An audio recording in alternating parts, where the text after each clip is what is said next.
저는 원래 갤럭시북에 기대가 별로 없었거든요. 지금 갤럭시북 프로 말고 그냥 갤럭시북을 얘기하는 거예요. 갤럭시북 프로는 NT900번대 프리미엄 라인이고요.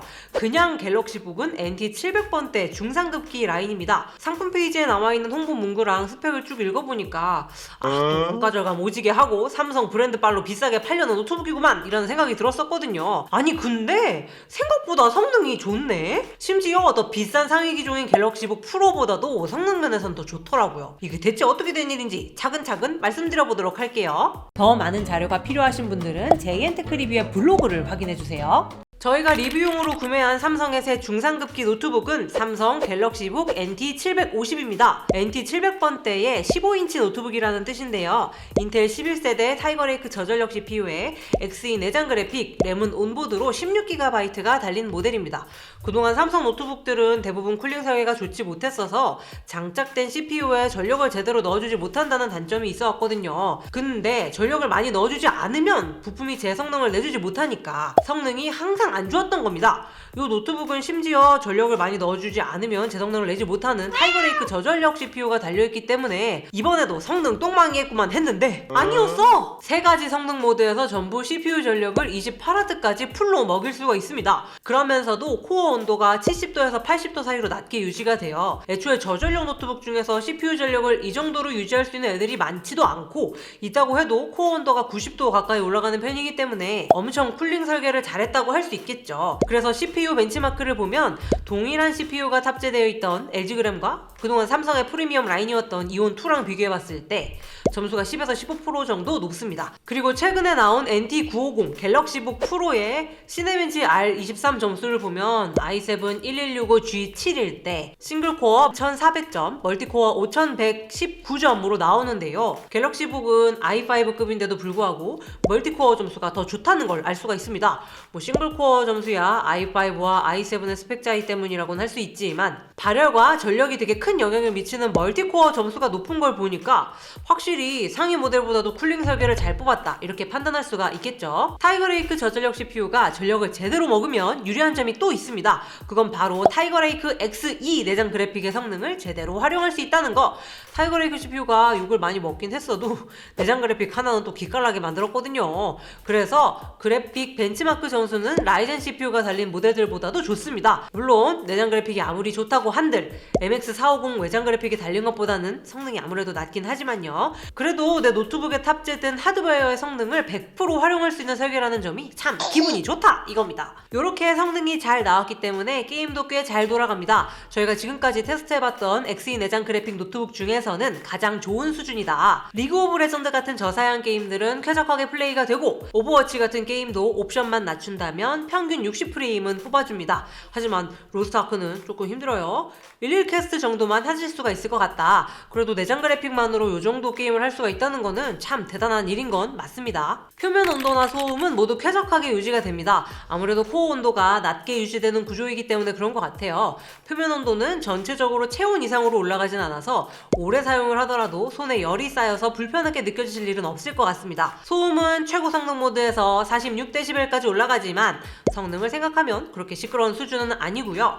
그래도 저소음 모드로 구동을 하면 최대 소음이 40dB를 넘지 않기 때문에 조용한 회의실에서 사용을 하실 때는 저소음 모드로 슉 바꿔서 쓰시면 되겠습니다. 근데 이렇게 성능도 잘 내면서 발열하고 소음도 잘 잡다니 대체 내부 구조가 어떻게 돼 있길래 궁금하시죠? 저도 궁금해서 하판을 열어봤습니다. 히트파이프랑 쿨링팬이 각각 한 개씩이긴 한데 이런 저전력 노트북에 들어가 있는 것 치고는 되게 큰 편이에요. 쿨링팬과 연결된 히트싱크도 길게 들어가 있기 때문에 효율적으로 열 발산을 할 수 있는 것이 아닌가. 여기에 16GB 램이 온보드로 붙어있는데 클럭이 4266MHz짜리 LPDDR4X 규격입니다. 특히 타이거레이크 CPU의 경우에는 램 클럭이 높으면 높을수록 내장 그래픽 성능을 잘 끌어올려주기 때문에 이거는 엄청난 장점이라고 할 수 있겠습니다. 거기다가 탈착 가능한 SSD 슬롯이 2개나 있는데 혹시 모를 스로틀링을 고려한 것인지 위에 방열판까지 덮어줬어요. 아 뭐야, 이렇게 설계 잘할 수 있는 거였어? 근데 이렇게 쿨링 설계가 잘 되면 포기해야 되는 게 생겨요. 그거는 바로 무게입니다. 워낙 한국 사람들이 가벼운 걸 선호하기 때문에 LG나 삼성에서 기존 저전력 노트북들을 1kg가 넘지 않거나 특히나 1kg 초반대로 만들긴 했어요. 하지만 그렇게 가볍게 만드느라 성능이 좀 안 좋았던 거는 사실입니다. 이 제품의 무게는 본체만 1.55kg이라서 기존에 삼성 노트북을 쓰시던 분들이 보면은 너무 무거운 거 아닌가 하실 수도 있어요. 그렇지만 어느 정도 내구성을 갖춘 15.6인치 노트북은 대체로 1.5kg이 넘어가고 무게 최적화가 잘 안 된 저가형 모델은 1.9kg까지도 무거워진다는 걸 생각을 해볼 때 이 정도면 적당한 수준이라는 생각이 듭니다. 다만 배터리 용량이 54W로 조금 작은 편이라 충전기 없이 사용하면 6시간 정도밖에 버텨주질 못합니다. 그래도 이 충전기가 엄청 귀엽고 휴대하기 좋은 65W짜리 갈륨 PD 충전기라서 괜찮아요. 작고 디자인이 깔끔해서 다른 사용자들도 이 충전기만큼은 따로 구매해서 쓸 정도로 인기가 많거든요. 이걸로 휴대폰 충전도 가능하니까 이 정도면 휴대성이 나쁜 편은 아니죠. 구독과 좋아요! 삼성은 예전부터 로얄 블루라는 색을 브랜드의 대표 색상으로 밀어붙였었거든요. 근데 그 파란색이 채도가 좀 높아가지고 사람들이 다 용달 블루라고 놀렸던 거 기억하시죠? 저도 좀 부담스러운데 하는 생각이 있었는데 이번에는 톤 다운된 다크 블루라서 되게 고급지고 예뻐 보입니다. 다른 제조사에서 일반적으로 다크 블루라고 나오는 색상보다는 조금 더 밝아서 고급짐과 상큼함을 둘 다 잡았다 해야 되나? 상판에 튀어나오지 않게 각인된 삼성 로고가 심심하게 느껴질 수는 있으나 저는 오히려 화려해 보이려고 용 쓰는 것보다는 이렇게 질감과 톤으로 승부하는 디자인이 더 좋더라고요. 삼성 로고도 사용자에 따라서는 프리미엄으로 느껴질 수 있는 거 아니겠습니까? 나는 삼성 로고 보이는 거 싫어! 라고 하시는 분들은 고사리웍스의 나일론 워커 스티커를 붙여보세요. 직장인들의 애환을 담은 이 정중한 나일론 워커 스티커를 구매하시려면 네이버에 고사리웍스를 검색하시라. 이번 모델에서는 힌지 뒤쪽 모서리에 도색이 벗겨지지 말라고 발판을 하나씩 달아줬어요. 요거는 예전에 이온2가 출시됐을 때 많은 리뷰어들이 지적을 했었던 부분인데 개선을 해줬네요. 요거는 비록 에르고리프트 스타일의 힌지가 아니라서 꼭 필요한 건 아니지만 그래도 최대한 디스플레이를 뒤로 제꼈을 때 긁히는 걸 좀 막아줍니다. 전체적인 마감도 중상급기답게 튼튼한 알루미늄 재질입니다. 갤럭시북 프로는 무게를 줄이기 위해서 마그네슘 프레임을 썼는데 마그네슘 프레임은 조금 팔랑거리는 느낌이 있잖아요. 견고한 느낌을 선호하시는 분이라면 오히려 이 NT750 모델의 질감을 더 선호하실 것 같습니다. 전반적인 포트 구성은 나쁘지 않지만 세부적으로 따져보면 조금 아쉬운 점들이 보여요. USB-C 두 개가 모두 PD 충전과 디스플레이 출력이 되긴 하는데 중상급 모델인 걸 감안하면 썬더볼트 4를 지원했어야 되는 거 아닌가. 마이크로 SD 슬롯도 속도가 25MB/s 정도로 매우 느리기 때문에 보조 저장소나 동영상 전송 용도로 사용하기에는 무리가 있어 보입니다. 근데 뭐 딱히 그런 기능들이 필요하지 않다고 하신다면 크게 문제가 될 것 같지는 않습니다. 그래서 이 노트북을 추천하냐? 라고 물어보신다면 아니요? 추천드리긴 어려울 것 같은데요. 지금까지 말씀드렸던 장점들을 말짱 도루묵으로 만들어버릴 단점들이 조금 있다는 거. 일단은 중상급기답지 않은 디스플레이가 달려있습니다. 삼성의 갤럭시북 NT750 모델과 비슷한 그레이드인 다른 제조사의 노트북이 뭐가 있냐면요, 에이수스 젠북, HP Envy, 레노버 요가 7 요런 애들인데 얘네들은 다 세격이 NTSC 72%급이에요. 브랜드를 대표하는 중상급기라고 한다면 기대하는 요소들이 좀 있는데 갤럭시북의 NTSC 45%급 디스플레이는 이 커트라인을 맞추지 못한 느낌입니다. NTSC 45%급이면 진한 원색이 되게 탁해 보이거든요.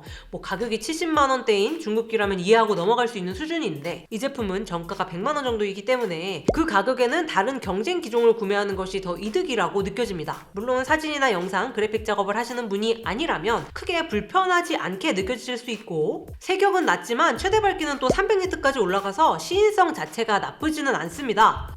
그러면 일단은 빠른 리뷰 진행을 위해서 디스플레이는 호불호의 영역에 있다고 칩시다. 그런데 키보드는 선을 넘었다. 여러분 솔직히 저는 키보드 품질에 조금 너그러운 편이거든요. 제가 주로 쓰는 노트북이 크리에이터나 게이밍 노트북들이라서 그런 애들은 솔직히 직장이나 집에 거치해두고 품질 좋은 외장 키보드를 달아서 써도 되거든요. 근데 얘 같은 사무용 저전력 노트북은 얘기가 다르잖아요? 이런 저전력 노트북 들고 다니면서 외장 키보드를 쓰는 사람이 있나? 보통 이거 하나만 들고 다니면서 문서 작업하거나 글 쓰는데 쓰시지 않나요? 그렇게 생각하면 키보드 퀄리티가 참 중요한 부분인 것 같은데 이건 진짜 해도 해도 너무했습니다. 넘버패드가 3열인 거는 그럴 수가 있어요. 그런데 키캡 재질이 나는 무슨 30만원짜리 노트북 쓰는 줄 알았어. 완전 저렴해서 거칠거칠한 플라스틱 마감에다가 각인도 되게 쉽게 벗겨지는 실크 인쇄 방식으로 되어 있습니다.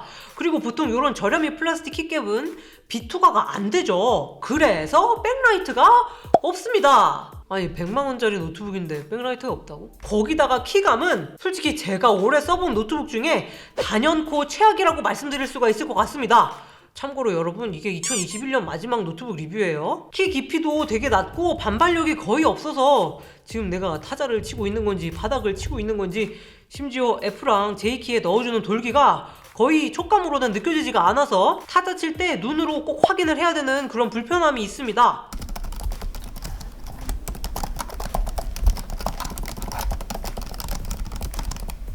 키보드 퀄리티 안 좋기로 소문났었던 이온 1보다도 안 좋습니다. 베이직북도 이것보단 좋았어. 거기다가 전원키에는 아무 인쇄도 안 되어 있습니다. 보통 전원 버튼에 이렇게 아무런 인쇄가 없으면 지문인식 센서가 붙어있는 경우가 많잖아요. 그런데 그냥 아무런 보조적인 기능 없이 순수한 전원 버튼 그 자체였어. 100만원짜리 노트북이면 생체인식 장치 하나 정도는 넣어줄 만도 하잖아요. 솔직히 저는 삼성의 기술력을 의심해본 적이 없습니다. 다 똑똑한 사람들만 모여있을 텐데 노트북 설계 하나 제대로 못 해내겠어? 하는 생각이 항상 있었어서 그런지 그동안 삼성 노트북을 유난히 더 박하게 평가했었던 것 같긴 해요. 아니 할 줄 알면서도 안 해주는 게 너무 짜증나잖아요. 물론 가볍게 만들어야 한다는 강박이 있어서 그랬을 수는 있겠지만 경량형 모델들은 그렇다 쳐도 주력 모델들은 조금 무겁더라도 전반적인 밸런스가 잘 잡힌 노트북을 만들어줄 수 있었던 거 아니었나. 그래서 이번 갤럭시북이 성능 테스트에서 좋은 결과가 나오는 거를 보고 삼성이 드디어 실력 발휘를 하나 이렇게 생각을 했는데 아니었어.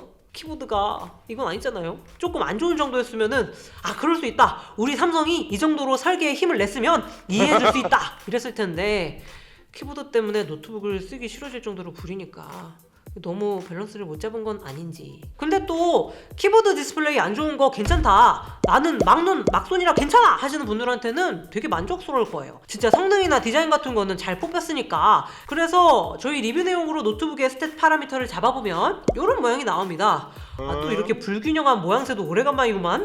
이런 불균형한 구성인 걸 감안을 하면 개인적으로는 한 80만원 정도에 구매를 하신다면 합리적이지 않을까. 정가는 100만원이긴 한데 세일을 또 불시에 여러 번 많이 하니까 그때를 노려보시면 좋을 것 같습니다. 디스플레이랑 키보드만 조금 더 신경 써줬어도 100만원대도 괜찮다고 생각을 했을 텐데 삼성이 또 쪼잔하게 원가 절감한다고 잘 만든 제품을 망쳐놓은 것 같아서 조금 섭섭하고 그러네요. 가능하다면 한번 오프라인 매장에서 키감을 좀 느껴보시고 그래도 난 이 정도는 괜찮다, 쓸 수 있다 판단을 먼저 해보신 다음에 괜찮겠다 싶으면 구매를 하세요.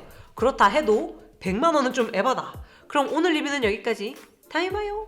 근데 나는 솔직히 삼성 노트북을 좀 좋게 봐주고 싶어. 사실 실력은 있는데 국산 브랜드라는 거 앞세워가지고 그냥 내수 시장으로 만족하는 게 아닐까. 센스 시절 영광 되찾아야 될 거 아니야. 되찾아야 되는 거 아닙니까?